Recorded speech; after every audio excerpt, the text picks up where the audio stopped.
opportunities on this channel at the minute are getting ridiculous. We're here again with Marek Reichman. Good to see you again. Designer at Aston Martin. Now, this is the first time, obviously, that I've laid eyes on this. There's a bit of context. Aston Martin have very kindly invited me behind the scenes before the official reveal. Tell us all about it. I mean, if anyone could ever imagine hypercars getting any more hyper, you've gone and done it. Yeah, absolutely. I mean, internally, obviously, 002, because it's the second of the Valkyrie runs. It's 25 units only. It's track-based only. It has more superlatives attached to it than I can possibly tell you. I guess from my point of view, the interesting thing is because it's track only, you've had the ability to go, no rules, no regulations, let's go mad. Yeah, so what has that allowed you to do? So it's the same tub as the road-going car. So obviously the whole idea initially was that tub would become road and track version. Okay. It's the engine, but now gear-driven. So it's, you know, in terms of horsepower, upwards of 1100. 1100 horsepower. Okay. And less than 1,000 kilos of weight. So going beyond the 1-to-1 power-to-weight ratio. So you've gone and done the unicorn, the magic number and some. Yeah, the magic number. Okay. In terms of its performance figures, you're about 3 Gs in cornering and lateral cornering.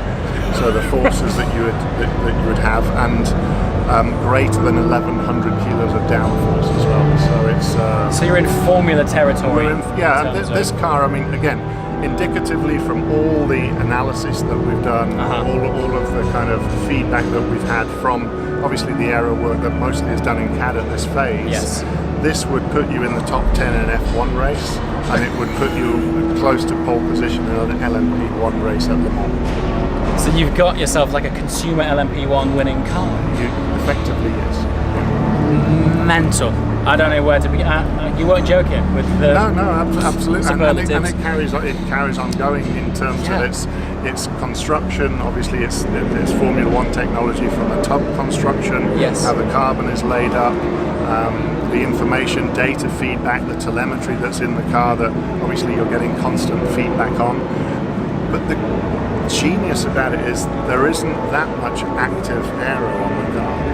There's an active rear wing, there are a few baffles underneath that are active, but most of the car is there as passive with its aero because it's so efficient. I mean, it's the lowest car in the world.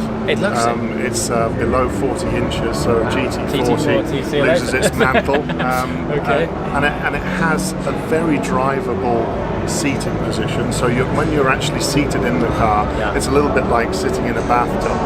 So you have your ankles higher than your butt. You're relaxed against the tub.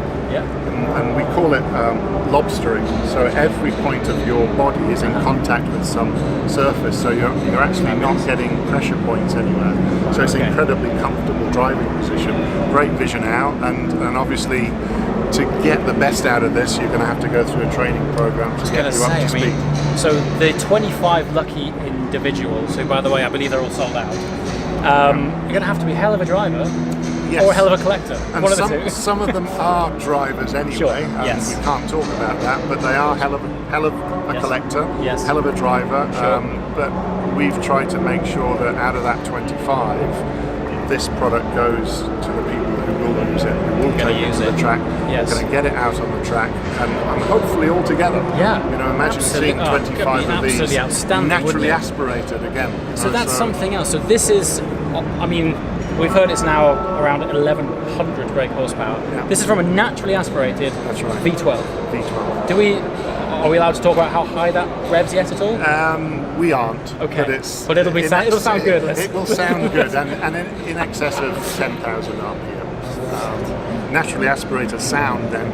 So we're tuning all of the exhaust system obviously to get out of that. It's going to be insane. Ambient temperatures around the muffler, around the exhaust, are about 800 degrees C. So again, that brings in complications with materials and what we're able to use. And it's the reason there is a covered F1 car just behind, because all of the materials that are used in the production of that car come into the production. Well, I was about to say really, one of the only ways I can really begin to put this thing into words and do it any justice is when you look at it, particularly when you look down low and through all of the aero work, Yeah. it really does feel like you've got a Formula car with an exoskeleton. Yeah, It really does feel like And that. I think going back to your early comment, this is unconstrained. It's unconstrained by a regulation of race series. It's unconstrained by the regulations of on-road.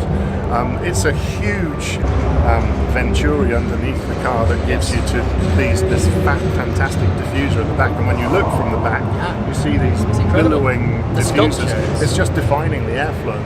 You're effectively ground effect from there rearwards because it's all exiting air that's coming out at greater pressure than what sits under here. So talk to me just quickly about, from a designer's point of view, having that blank canvas and going, no rules, off you go.